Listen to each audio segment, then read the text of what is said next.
मना करी तू बाबा ना जाई हाल किया सगरी के याद बता कि हाथ पवन के कुछ ना कोई हाल किया कि बोला मुझे बिगड़ लस बना ले लिया रे बना ले लिया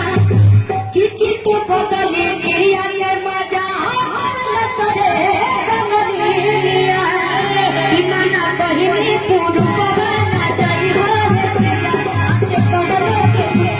ना कोई हाल किया बोला मुझे बिगड़ लस बना ले लिया रे बना ले लिया चित बदले क्रिया के मजा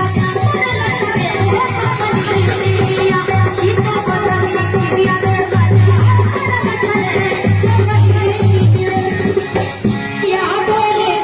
वो सही मन सैया बोले क्या जोड़ा एक बार खुद हमारे साथ करते के आवाज मुझे बढ़िया सारे करते हो अरे बाप कि चित्र बदली खिया